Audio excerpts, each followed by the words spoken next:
Ya, pagi Bapak Ibu sekalian, selamat datang di Philip Webinar edisi hari Rabu tanggal 19 Juli 2017 bersama saya Aditya Nugroho di sini dan rekan saya. Kandita Dara. Ya, seperti biasa sebelum kita mulai kami ingin konfirmasi terlebih dahulu apakah gambar dan suara dapat terlihat dan terdengar dengan jelas. Ya, terima kasih Pak Iqbal, Pak Antonius, Pak Ega, dan Pak Andreas. Kita akan mulai langsung ya. Untuk sesi pertama akan dibawakan oleh Kenny. Silakan Kenny. Untuk hari ini kami memprediksi IHSG akan Nah, naik ya, terbatas. sedikit bullish ya. Ya, Nanti bullish. kita bahas lagi pasti technical. Ya, dengan support pada 5.795 dan resistance pada 5.845. Untuk makroekonomi hari ini, harga global bonds meningkat tajam, tapi malah memberikan pertanyaan apakah global ekonomi itu udah Menguat cukup ya. kuat. Apalagi ada data inflasi dari negara maju itu lumayan Melemah lemah, ya, tidak ya kuat ya. melemah. Kemudian juga mereka khawatir apakah ya kembali global ekonomi siap dengan menaikkan tingkat suku bunga.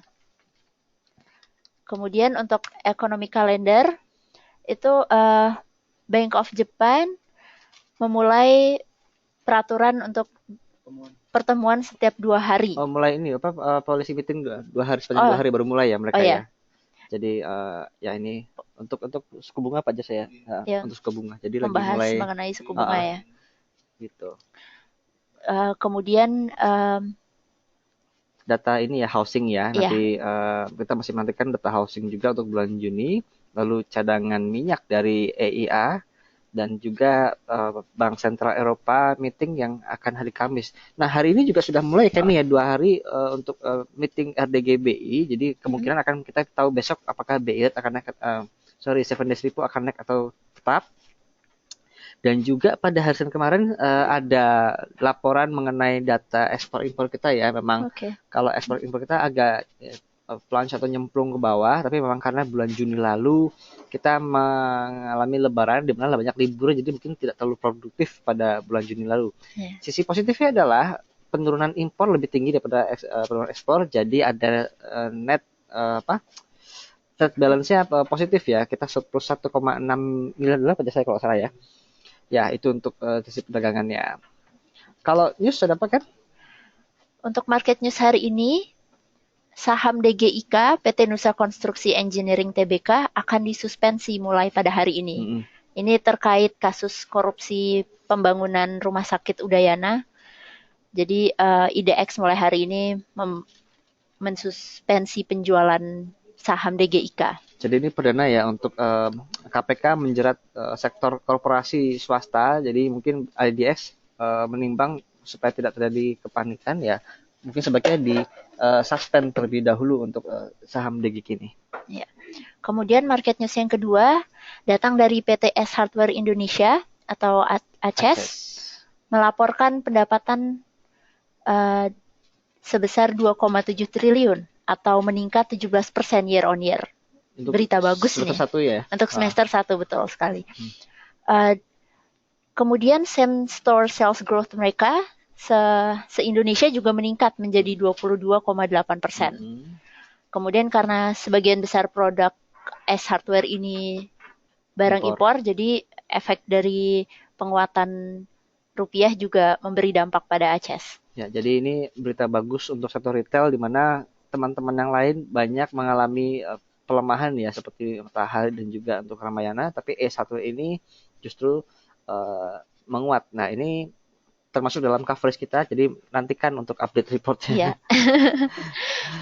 Kemudian selanjutnya berita dari DILD, Intiland Development. Intiland melaporkan pendapatan marketing sales sebesar 1,1 triliun pada semester awal 2017 ini, yang merupakan peningkatan 10% year on year.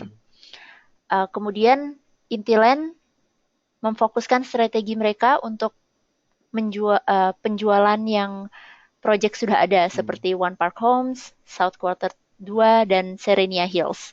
Mereka menargetkan untuk marketing sales revenue sebesar 2,3 triliun. Kemudian mereka juga berencana launching 2 proyek baru. Lokasinya sih katanya strategis di Jakarta dan Surabaya. Daerah bisnis ya.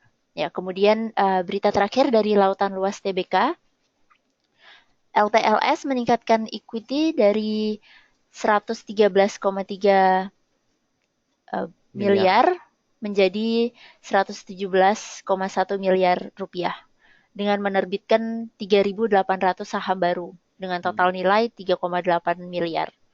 Tapi semua share baru ini akan diambil langsung oleh PT Lautan Luas. Jadi PT Lautan Luas memiliki 117.000 lembar saham dengan total 117 miliar rupiah. Ya, oke. Kita masuk ke tadi technical seperti yang saya janjikan sebelumnya. Untuk IHSG memang kemarin sempat terkoreksi, namun tutupnya relatif tipis ya. Nah, ini kita lihat kalau dari chartnya pada 2 pekan terakhir juga sudah mulai melandai, meskipun kalau lihat dari major trendnya masih posisi uptrend, namun sekarang ini tepat ada di area MA 20 hari. Nah, kenapa tadi kita merekomend memberikan saran untuk rebound tampaknya karena ini tepat ada di support MA 20 hari kemarin nih. Jadi dan kalau seandainya memang masih kuat posisi IHSG, ada peluang bagi IHSG untuk kembali ada tarikan. Namun tidak terlalu besar, kemungkinan hanya sampai ke level 5850. Jadi sekarang ini tentang IHSG untuk jangka pendek masih cukup sempit di kisaran 5.800 hingga 5.850. Nah, yang menarik adalah untuk kemarin juga meskipun IHSG turun, tapi asingnya masih hard sell 500 miliar. Jadi sekarang kalau dulu asing jualan ketika IHSG indeks ditarik, tapi sekarang juga minus, mereka sudah jualan. Dan hingga posisi kemarin, total akumulatif net buy-nya dari year to date dari Januari itu sekitar 19,8 triliun kalau nggak salah. Jadi sudah turun 8 triliun dalam posisi sebulan terakhir dari bulan Juni. Ini sudah cukup besar dan kalau kita average jualan mereka itu kemungkinan ketika IHSG di level 56. Jadi barang mereka di level 56 sudah mulai habis, tinggal berikutnya average mereka kurang lebih di kisaran 5.500 rupiah. Jadi kalau IHSG masih dijaga di level 58 dan mereka masih terus jualan, artinya mereka sudah realisasi keuntungan dan barang yang masih ada adalah barang di modal bawah di kisaran 54 hingga 5.500 rupiah dan itu mungkin juga pasti bisa lanjut dijual. Tapi selama mereka masih jualan, IHSG masih akan cenderung dijaga, tidak untuk jatuh tiba-tiba dalam ke bawah tuh kayak sih belum ya. Tapi kita bisa jaga-jaga saja untuk sana. Jadi tetap strategi untuk buy and hold tidak kami rekomendasikan, hanya untuk trading saja, baik di saham blue chip maupun saham-saham second liner. Ya, demikian untuk fundamental analysis. Kita akan memasuki sesi tanya jawab bagi Bapak Ibu yang memiliki pertanyaan. Silakan untuk dimasukkan di kotak yang tersedia.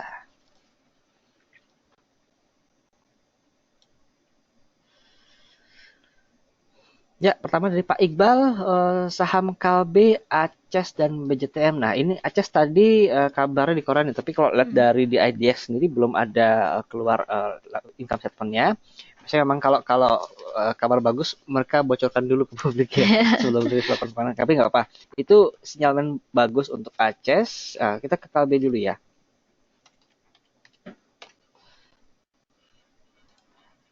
Nah, untuk Kalbe juga ini kemarin masih naik pada pekan terakhir dari harga 1.500-an kita sudah di level 1650. Mungkin sudah agak cukup terbatas kenaikannya, Pak. Kita lihat di level 1.660 ini menjadi resistennya tampaknya cukup kuat. Jika memang ini menjadi resisten, artian naik ke sana dan tidak tembus ke atas dan bahkan turun ke bawah, ini menjadi double top. Dan kalau double top ini koreksinya bisa kembali ke level 1570-an. Jadi jika seandainya memang sudah agak tertahan di level 1660, boleh coba di threshold dulu dan tunggu kembali di level 1580 untuk kembali trade buy. Tadi Aces fundamental tampaknya bagus dan ini sudah tercermin dari harga sahamnya yang terus naik ke harga sekarang 11.55 ya. Yeah. Oke, saya belum update yang terakhir. Nanti menunggu rilis laporan keuangan keduanya. Ini sudah breakout 1050 dan masih cukup kuat uptrendnya, namun sekarang sudah dekat di area Bollinger Band batas atas, Pak. Jadi mungkin secara teknikal tunggu sampai di area MA20-nya mungkin kisaran 1085 untuk kembali masuk. Bagi yang sudah ada simpen di barang lama masih boleh di hold.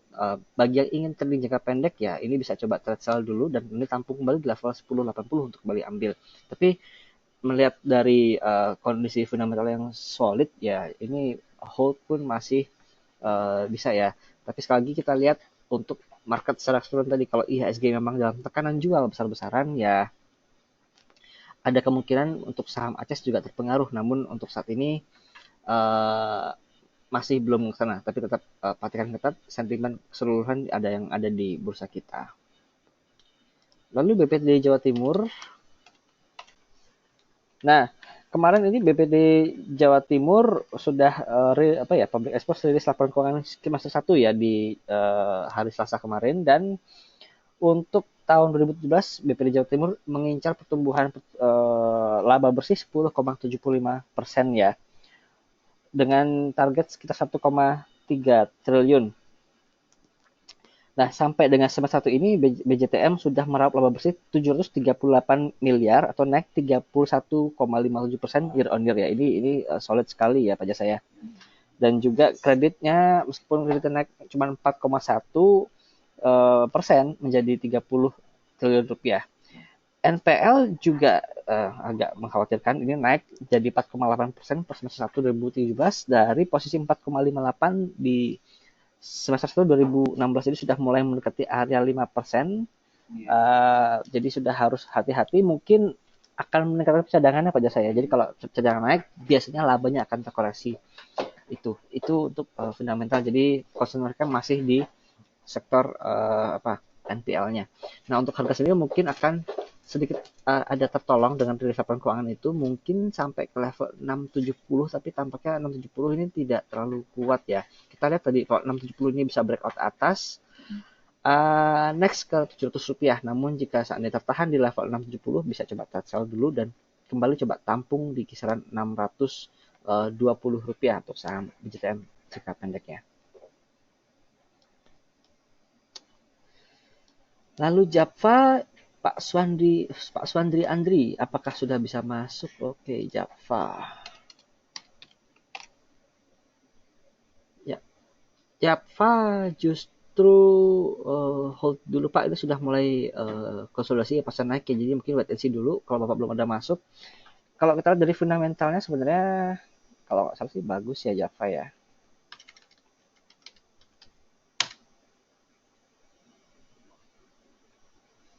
Oh, flatline ya. Jadi untuk revenue sendiri cenderung datar, laba bersih juga turun malah. Fundamentalnya tidak terlalu bagus, tapi ya. Nah, ini untuk kenaikannya tampaknya sudah mulai terbatas. Jadi coba tunggu dulu kalau Bapak ingin masuk, wait and see saja. Mungkin sampai ada koreksi. Ini tepat di area resistennya, Pak. Kalau dia ada breakout atas dengan volume tebal, boleh ikut, justru boleh ikut karena target berikutnya di level 1600. Ini ada gap di sini, tepat di sini, ini gap kurang lebih. Namun jika dia sudah mulai tertahan di sini, artinya nggak ada gerakan naik ke atas, lebih baik tunggu, dan kalaupun ada koreksi kemungkinan akan kembali menguji support di kisaran 1320 Pak. Jadi saran saya sih masih wait and see untuk saham Java dulu, nih kita lihat arahnya kemana ke depannya. Lalu Pak Ega, LSIP bagaimanakah hari ini? Apakah bisa naik sampai berapa dan buy di berapa LSIP?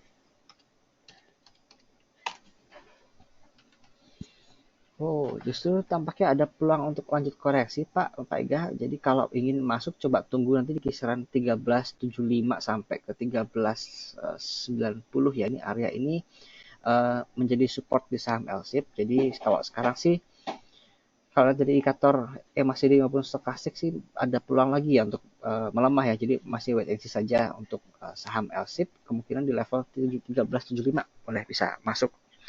Nah, indikator kurang bagus lainnya adalah ini membentuk new lower high Pak, di mana waktu di bulan Mei lalu ini high-nya di kisaran 1525 Dan kemarin pasca rebound ini cuma sampai ke 1450, 1460. Jadi tidak membentuk higher high. Jadi membentuk lower high.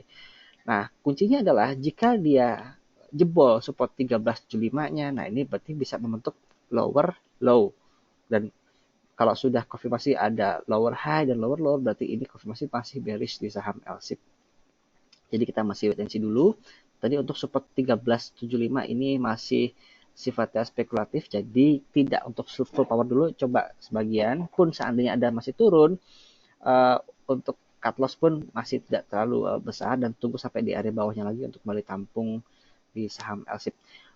Namun harapannya mudah-mudahan karena sektor sawit sudah lama tertekan, jadi mudah-mudahan ini sudah mulai bottoming untuk LSIP. Dan kalau lihat teknikalnya, support 1375 seharusnya menjadi support kuat dan tidak ditembus ke bawah lagi. Dan kalau itu terjadi, kita boleh nambah posisi dan trading saja di rentang 1375 hingga ke 1460, Pak Ega. Lalu Pak Antonius Leo, untuk LPKR, Astra International dan AALI ya, LPKR. Oke, LPKR ya, bisa take profit dulu Pak Antonius. LPKR ini support pertama di level 685 ya. Dan kalau jebol lagi ya, kita lihat kembali kisaran 630-an untuk saham LPKR. Tapi untuk sekarang ini tampaknya bisa sell on strength. Kalau ada tarikan sampai ke 735 atau 740 lagi, boleh lepas dulu di saham LPKR. Lalu Astra International, kemarin penjualan motornya turun hampir 9%. Ini terjadi di seluruh merek. Untuk Astra punya, untuk Honda 7%, namun untuk marketnya 8%, jadi masih sedikit lebih baik daripada average industry, memang karena daya belinya agak-agak melemah. Jadi mungkin sektor otomotif terutama roda duanya kurang begitu bisa menggembirakan tahun ini. Nah, harganya sendiri juga ini sudah mulai, ini kalau kita lihat bentuknya sudah mulai curving ya. Jadi kita sedikit gambarkan dengan panah. Nah, ini sampai di sini masih naik. Lalu di sini sudah mulai sideways. Nah, ini kita lihat ada sedikit pelemahan di sini. Namun ini perlu konfirmasi lagi. Jika dia breakdown support level di 8.600, maka ini confirm menjadi bearish ya. Namun kalau dia masih kuat di level 86 dan kembali ke atas, ini masih cenderung sideways dengan resisten level di kisaran 89 hingga 9.000 rupiah, Pak Antonius. Jadi kalau Astra sih kami cenderungnya untuk sell ya di saham Astra ya, karena lihat dari gerakan chartnya sudah mulai menukik ke bawah ya, sudah mulai melemah ya ini kan ini ya. Next ada AALI. Nah, AALI ini masih di area support 1500-an ya. Ini masih either dia mau tembus lagi ke atas atau ada swing dulu ke bawah.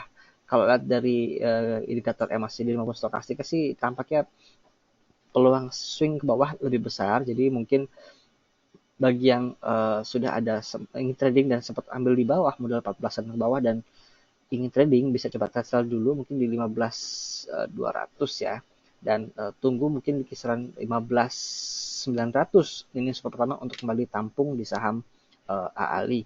Nah, in the big picture kalau kita mau melihat dari retracement ya pasca turun dari level 17.800 sampai ke bottomnya, ini kurang lebih sebenarnya ini ya, ini kita lihat dari pelanginya. Dari pelanginya. Ya, ini masih di area resisten pertama ya di level 14.900. Nah, seandainya dia kuat di sini, nextnya ke level 15.500 dan 50% ada di level 16.000 rupiah. Jadi biasanya kalau habis turun gini, target reboundnya adalah 50% dari total penurunan harga. Jadi dari tertinggi ke terendah, tarik setengahnya di mana, nah itu kira-kira adalah target dalam jangka menengahnya. Cuman untuk sana tentu akan ada riak-riaknya, dan setiap ada riak-riak itu bisa kita manfaatkan untuk buy on weakness di saham AALI. Apalagi untuk fundamental, kemarin juga AALI tampaknya kuartal 1 cukup bagus dengan membukukan penjualannya kalau nggak salah naik ya. Ya, ada naik 48% untuk penjualannya. Jadi ini sudah mulai bottoming up fundamental. dan sahamnya mudah-mudahan juga ikut bottoming up. Demikian Pak. Lalu Ibu Riniwati, saham Doit, Antam, Aisa. Doit.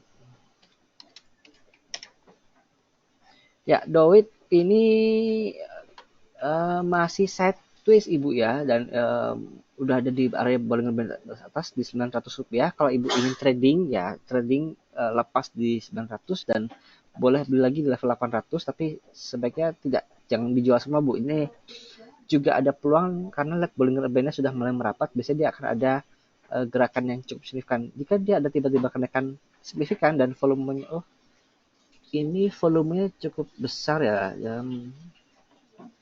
boleh kalau Ibu ada barang boleh coba di hold dulu Bu. Kita lihat jika dia konsisten tembus level 910, maka next target ke arah Rp1.000 kurang lebih untuk Doit ya, jangka pendek ini.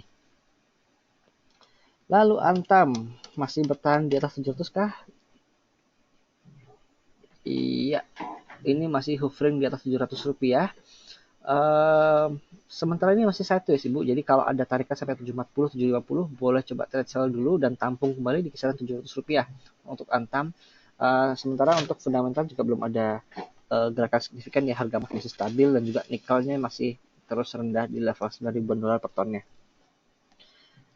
Next ada Aisa. Nah, ini cukup banyak yang bertanya kok turun dalam sekali. Ya memang kalau lihat dari fundamental ini turun. Kenapa? Karena kalau tahun lalu mereka masih punya golden plantation itu dan masih dikonsolidasikan. Jadi kalau sekarang mereka sudah jual, jadi revenue dari sisi kelapa sawit itu sudah dibuang, makanya turun.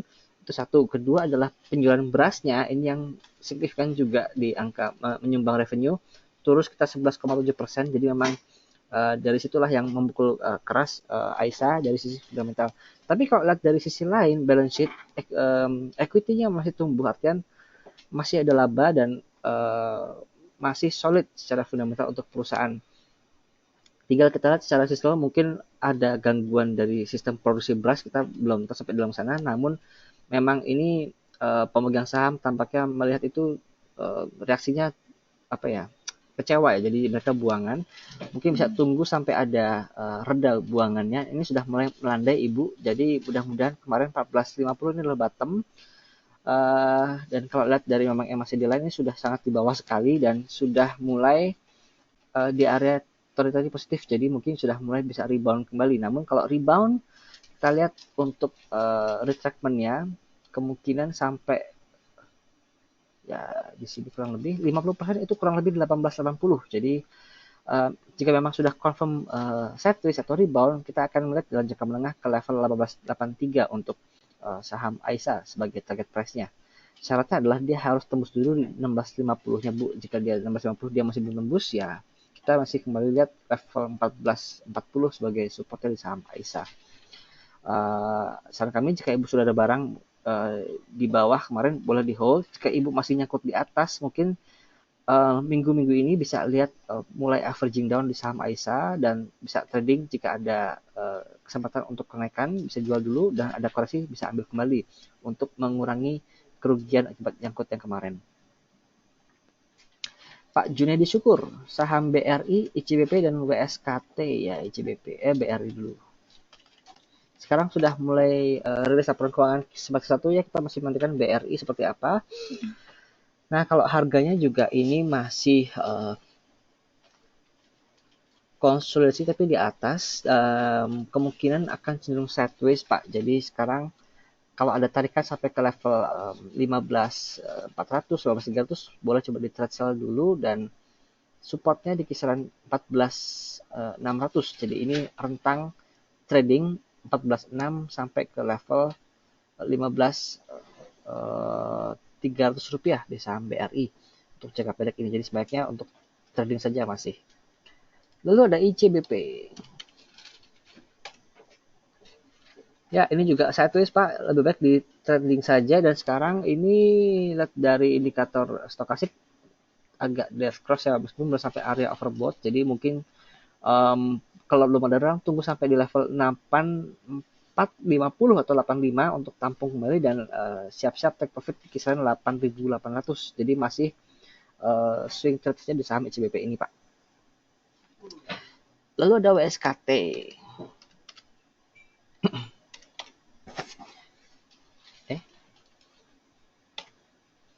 Ya, ini WSKT masih dalam tekanan tampaknya sektor konstruksi, dan kemarin meskipun rilis laporan keuangannya bagus ya kan ya, tampaknya tidak terlalu nendang ke harga sahamnya, jadi masih coba kalau ingin masuk tunggu sampai mendekati band atas bawah. Kalau sekarang di kisaran 2175 untuk masuk, dan band tengah atau MA20 area tersebut dapat dimanfaatkan untuk area take profit, jadi masih trading saja di saham SKT. Lalu Pak Robertus Emmanuel Ali sudah kita bahas tadi Pak, Unilever dan Pegas. Oke, Unilever.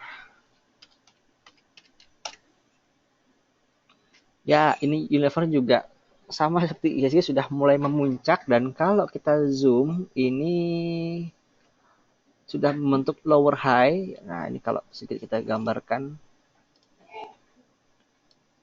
Ini high pertama. Ini peak kedua. Jadi ini lebih rendah dari posisi sebelumnya ya. Sebentar.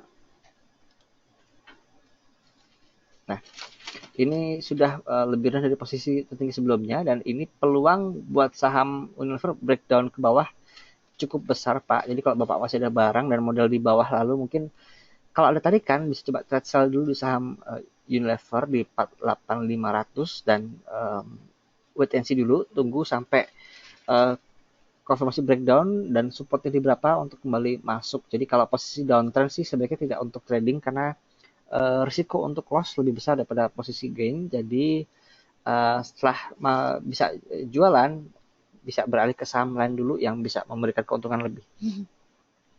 Next ada Pegas. Nah ini Pegas, how low can you go?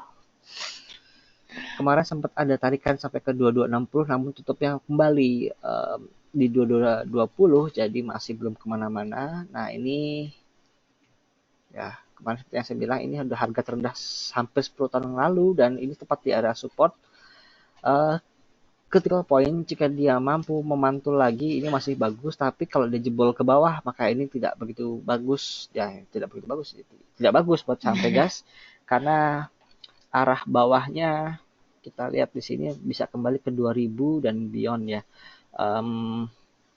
Jadi kalau Bapak belum ada barang sih jangan masuk dulu. Kalau Bapak ada barang ya di trading saja, mudah-mudahan masih bisa untung, dan tunggu dulu sampai dia kembali uptrend baru boleh bisa buy and hold di saham Pegas. Meskipun fundamental tidak ada masalah dari Pegas ini, tapi kalau dari harganya ini masih agak downtrend sebenarnya. Kalau lihat dari jangka menengah, jadi dari bulan Maret kemarin ini sebenarnya ada downtrend, slope-nya tidak terdalam, dan masih berlanjut sampai sekarang, jadi masih wait and see untuk masuk di saham Pegas.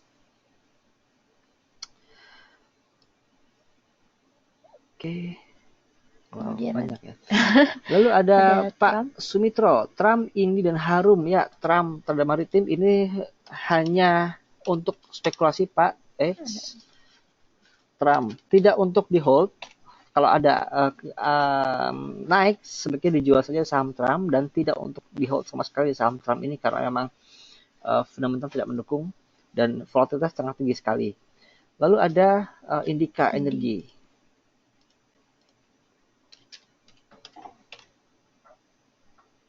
Ya, ini ada di area band batas atas Pak, jadi mungkin bisa coba siap-siap trade sell dulu di saham Indika, dan tunggu sampai di band bawah atas bawah untuk kembali masuk di saham Indika. Lalu Harum Energi juga ya ini sudah breakout ya. Nah, Indika tadi kalau seperti Harum dia breakout band atas, kemungkinan masih bisa posisi uptrend. Tapi kalau Harum ini ya kita lihat kalau di hari ini masih open gap up atau buka di atas level closing kemarin, ini masih bisa di hold. Namun lihat dari perhatikan masih di histogramnya Pak, jika sudah mulai agak mendatar, histogramnya sudah mulai stabil di atas, bisa segera untuk take profit. Jadi kita lihat 2-3 hari ke depan ini untuk saham Indika. Harum. Sementara untuk resistensi kurang lebih kemungkinan di kisaran 2325 hingga 2350 Pak untuk resisten di saham Harum Energi. Lalu Pak Andreas, real.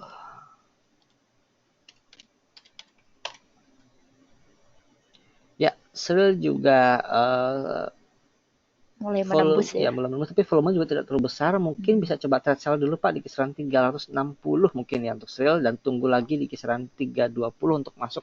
Jadi masih trading jangka pendek saja di saham Sril. Pak Agung Nugroho untuk PTBA dan UNTR ya. PTBA kemarin batubara agak naik daun ya.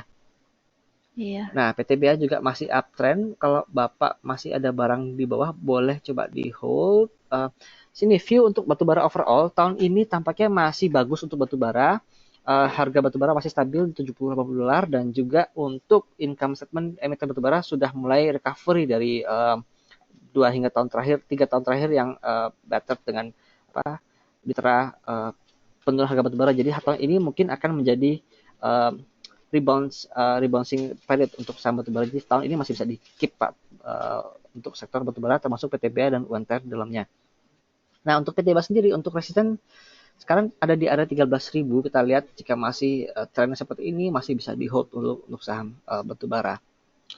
Lalu ada UNTR, ini juga alat berat sudah mulai picking up penjualannya.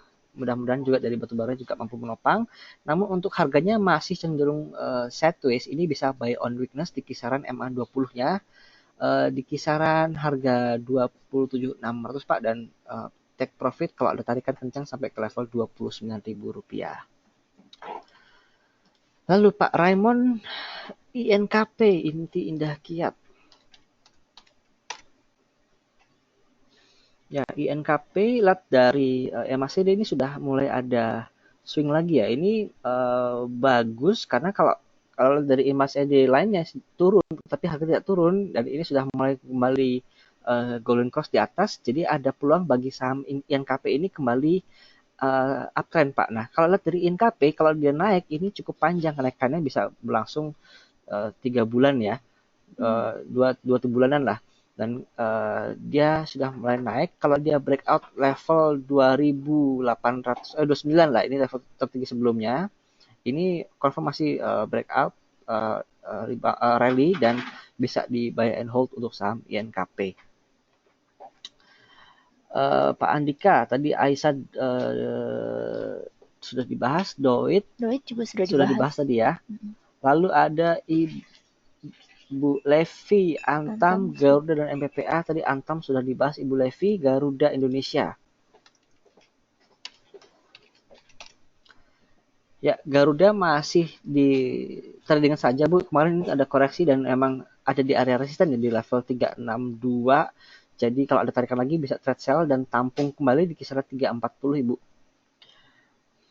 Lalu ada MPPA, Hypermart. Untuk retailnya ini masih sedih, jadi selain harga barang-barangnya turun, juga harga saham juga ikutan turun. Masih terjun ke bawah Ibu, belum ada tanda-tanda recovery. Jadi kalau Ibu ingin average down juga masih belum saatnya Bu, tunggu saja sampai mulai ada recovery. Kalau Ibu posisi ada nyangkut di atas ya, tunggu sampai sudah mulai melandai, itu boleh averaging down dan ditradingkan saja yang sudah dibeli di bawah untuk menutupi kerugian yang nyangkut tadi Bu. Next ada INKP tadi sudah INKP ya? sudah ya. PTPP. Terus PTPP Pak Ali Jazuli, PTPP. Masih mengejar banyak proyek bandara untuk PTPP, dan ini trennya juga masih downtrend sebenarnya PTPP. Namun untuk jangka pendek kita bicara 1 hingga 2 hari ada peluang PTPP ini technical rebound, karena apa? Kita lihat dari stokastik sudah di area oversold dan sedikit golden cross ya. Dan kalau hari sudah mulai agak hijau, atau open sudah agak di atas, bisa coba ikut, tapi tampaknya tarikan mungkin sampai ke level 3225 hingga ke 3250 saja, bisa take profit di area tersebut. Lalu Pak Tigor Tops, ini yang kemarin baru IPO ya. Ya, kalau baru IPO tidak sarankan untuk di hold, hanya untuk ditradingkan saja. Ini kenaikannya juga sangat signifikan, mungkin tidak ditopang oleh fundamental. Jadi kami sarankan untuk one day trade. Jadi beli pagi, sore sudah bersih, besok paginya mulai lagi. Karena kalau seperti ini takutnya pagi-pagi tidak ada ampun bisa langsung ke bawah merah, bisa kejadian. Jadi untuk aman posisi, Bapak hari itu sore langsung sudah bersih posisi. Tidak untuk disimpan esok harinya. Besok pagi mulai lagi aja. Lalu Pak Leonard, Medco Bumi dan NIKL, Medco Energy. Kemarin ada corporate action ya kalau nggak salah Medco ya. Ya, makanya harga agak tarik, tapi mungkin tertahan di level 29 saja Pak. Jadi mungkin 29 boleh coba di siap-siap untuk take profit ya, trade sell ya. 29 hingga ke 3.030 rupiah. Bumi, ya kemarin kalau kita lihat offernya Bumi rate-nya sangat-sangat mengerikan, 4 juta lot rate-nya, itu berarti artinya tidak, orang nggak mau eksekusi. Harga juga masih nggak kemana-mana, masih di kisaran 355. Ini kalau ada tarikan lagi sampai ke level 360, 370 boleh coba dilepas dulu Pak, dan kalau ingin trading bisa masuk lagi di level 320 rupiah. NIKL. Ya, NIKL kalau lihat dari chartnya ini ada peluang ada gerakan signifikan lagi Pak. Nah ini perlu dilihat kalau dia ada gerakan naik ke atas dengan volumenya, perhatikan volumenya juga, volume sudah mulai menambah lagi, gerakan ke atas dan Bollinger Band-nya membuka ke atas, sedikit membuka ke atas, boleh ikut, boleh masuk karena bisa kembali uptrend dengan target price ya, kembali ke level Rp6.000, tapi ini masih spekulasi. Kalau sekarang ini masih wait and see dulu, kita lihat dulu, kalau Bapak ada barang nggak apa-apa di hold saja. Nah lain cerita jika dia ada gerakan ke bawah signifikan dengan volume tebal, nah itu sinyal jelek, lebih baik langsung jual saja di saham NIKL jika memang kayak gitu gerakannya. Jadi perhatikan dalam beberapa waktu ke depan, pekan-pekan depan ini. Lalu Pak David, apakah sudah kita beli Era atau hold? Nah Era Jaya, kalau lihat ke mall-mall tokonya gimana kan? Saya udah mulai tutup ya? Sepi aja kayaknya ya. Sepi-sepi. Era Jaya ya, penjualannya juga tidak terlalu mengembirakan. Nah ini mungkin tarikan pasca downtrend ya.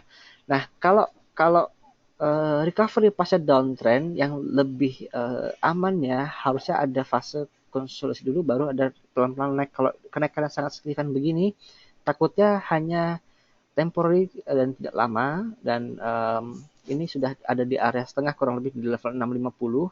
Perhatikan 650 yang jika tidak kuat tembus lagi ke atas, maka ada peluang bagi Era ini kembali ke level 575. Jadi kalau Bapak ada barang modal di 575, mungkin bisa coba di trade sell dulu Pak.